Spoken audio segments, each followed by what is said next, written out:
जय श्री कृष्ण मित्रों, आप देख रहे हैं कर्मा कुटीर और आज हम आपको श्रवण कराने जा रहे हैं गुरुवार व्रत की वह दिव्य पौराणिक और गुरु कृपा से परिपूर्ण कथा, जिसे सुनने मात्र से जीवन में सद्बुद्धि, सौभाग्य, धन, संतान और धर्म की प्राप्ति होती है। शास्त्रों में कहा गया है कि देवगुरु बृहस्पति केवल ग्रह नहीं बल्कि ज्ञान, नीति, धर्म और विवेक के साक्षात स्वरूप हैं और जो व्यक्ति श्रद्धा से गुरुवार का व्रत करता है, कथा सुनता है और दूसरों को भी सुनाता है, उसके जीवन में अंधकार स्वतः मिटने लगते हैं। इसी सत्य को प्रकट करती यह कथा प्राचीन भारतवर्ष की है, जहाँ एक धर्मप्रिय और दानी राजा राज्य करते थे। वह राजा नित्य ब्राह्मणों, साधुओं और निर्धनों की सेवा करते थे, परंतु उनकी रानी को यह सब अच्छा नहीं लगता था। वह दान पुण्य से विमुख थीं और मानती थीं कि धन को संजोकर रखना ही बुद्धिमानी है। एक दिन जब राजा शिकार के लिए वन गए हुए थे, तब देवगुरु बृहस्पति साधु के वेश में महल पहुंचे और भिक्षा मांगी। रानी ने न केवल भिक्षा देने से मना किया, बल्कि क्रोध में यह भी कह दिया कि वह ऐसे धन से तंग आ चुकी हैं जो हर ओर बांटा जाता है।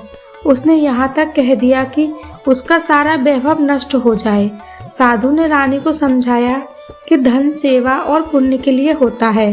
भूखों को भोजन, प्यासों को जल, कन्याओं का विवाह कराना ही सच्चा धर्म है। किंतु रानी पर उपदेश का कोई प्रभाव नहीं पड़ा। तब देवगुरु बृहस्पति ने तथास्तु कहकर उसे एक ऐसा उपाय बताया जो वास्तव में उसके अहंकार की परीक्षा थी। कुछ ही गुरुवार बीते और राजा का सारा वैभव नष्ट हो गया। महल सूना हो गया। अन्न के दाने दाने को तरसने की नौबत आ गई। विवश होकर राजा ने परदेश जाकर लकड़ी काटकर जीवन यापन करने का निर्णय लिया। रानी दासी के साथ निर्धनता से रहने लगी। कई दिन भूखे रहने के बाद रानी ने अपनी बहन से सहायता मांगने दासी को भेजा। संयोग से उस दिन गुरुवार था और बहन व्रत कथा में लीन थी।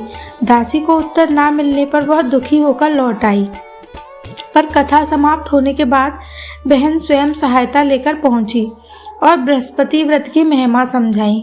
उसी समय चमत्कार हुआ और घर में अन्न से भरा घड़ा प्रकट हो गया। तब रानी को समझ आया कि देवगुरु की कृपा ही जीवन का आधार है। उसने विधि पूर्वक गुरुवार व्रत करना आरंभ किया। पीला भोजन, चने की दाल, गुड़, केले की जड़ में विष्णु पूजन, कथा श्रवण करने लगी। देवगुरु प्रसन्न हुए और साधारण मानव रूप में भोजन तक पहुंचा दिया। धीरे धीरे वैभव लौट आया, परंतु इस बार दासी की सीख से रानी ने दान और सेवा को जीवन का आधार बना लिया। उधर परदेश में दुखी राजा को स्वयं देवगुरु ने साधु रूप में दर्शन दिए और व्रत कथा व प्रसाद की विधि समझाई। राजा ने श्रद्धा से पालन किया। उसके जीवन की दिशा ही बदल गई और गुरु कृपा के अद्भुत प्रसंगों से जीवन में प्रवेश करने लगे, और जो यह सिद्ध करते हैं कि गुरुवार व्रत केवल इच्छा पूर्ति नहीं बल्कि आत्मशुद्धि और धर्म मार्ग का द्वार है। देवगुरु बृहस्पति की कृपा से राजा के जीवन में परिवर्तन आरंभ हो चुका था और गुरुवार के व्रत तथा कथा के प्रभाव से उसका भाग्य धीरे धीरे जागृत होने लगा।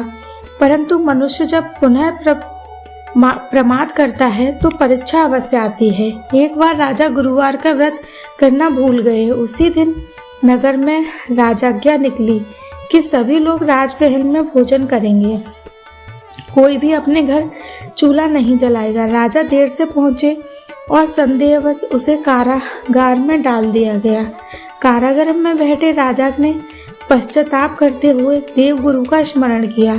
तभी बृहस्पति देव साधु रूप में प्रकट हुए और उसे व्रत स्मरण कराया। उस दिन राजा को 4 पैसे मिले। उसने श्रद्धा से कथा कही और उसी रात्रि देवगुरु ने नगर के राजा को स्वप्न में सत्य का ज्ञान कराया। प्रातः राजा को मुक्त कर सम्मान सहित विदा किया गया। जब वह अपने नगर लौटे तो देखा कि वहां धर्मशालाएं, कुएं, मंदिर और उद्यान बन चुके हैं। यह सब उसकी रानी और दासी द्वारा दान पुण्य से किया गया था। राजा को अपनी भूल का बोध हुआ और उसने निश्चय किया कि वह जीवन भर बृहस्पति देव की कथा करेंगे, दूसरों को सुनाएंगे। वह जहाँ भी जाते कथा सुनाने लगते। मार्ग में एक मृत व्यक्ति जीवित हो उठा। एक किसान का दुख कथा सुनते ही दूर हो गया। यह सब गुरुदेव की महिमा थी। जब राजा अपनी बहन के घर पहुंचे तो वहां भी कथा के प्रभाव से रोगी बालक स्वस्थ हो गया। राजा और रानी को एक ही पीड़ा शेष थी कि वे संतानहीन थे, परंतु देवगुरु बृहस्पति भक्त की पुकार कैसे अनसुनी करते। उसी रात्रि स्वप्न में दर्शन देकर उन्होंने पुत्र प्राप्ति का वरदान दिया। समय आने पर रानी ने एक तेजस्वी पुत्र को जन्म दिया। यह देखकर राजा रानी की आंखों में आनंद अश्रु आने लगे। राजा की बहन भी बधाई देने आई और तब सबको यह बोध हुआ कि बृहस्पति देव मनुष्य की भावना के अनुसार ही फल प्रदान करते हैं। जो श्रद्धा से व्रत करता है उसे सौभाग्य, जो अहंकार करता है उसे शिक्षा, और जो कथा सुनता सुनाता है उसे जीवन की पूर्णता प्राप्त होती है। इस प्रकार गुरुवार व्रत की यह पौराणिक कथा हमें यह सिखाती है, धन, संतान और यश तभी स्थायी होते हैं जब वे धर्म, दया और सेवा से जुड़े हों।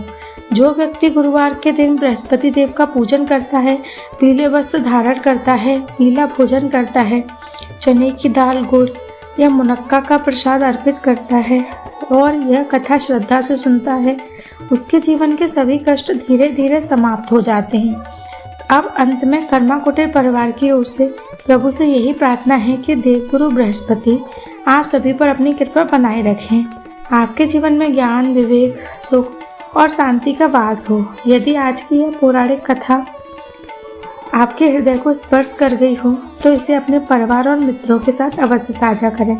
हमारे चैनल कर्मा कुटीर पर प्रतिदिन ऐसी ही शुद्ध, मौलिक और आध्यात्मिक कथाओं का श्रवण करते रहें। अब प्रेम और श्रद्धा से पुकारिए, देव गुरु बृहस्पति की जय, श्री लक्ष्मी नारायण भगवान की जय, और प्रभु से यही कामना करें कि आपकी सभी मनोकामना धर्म के मार्ग पर पूर्ण हो।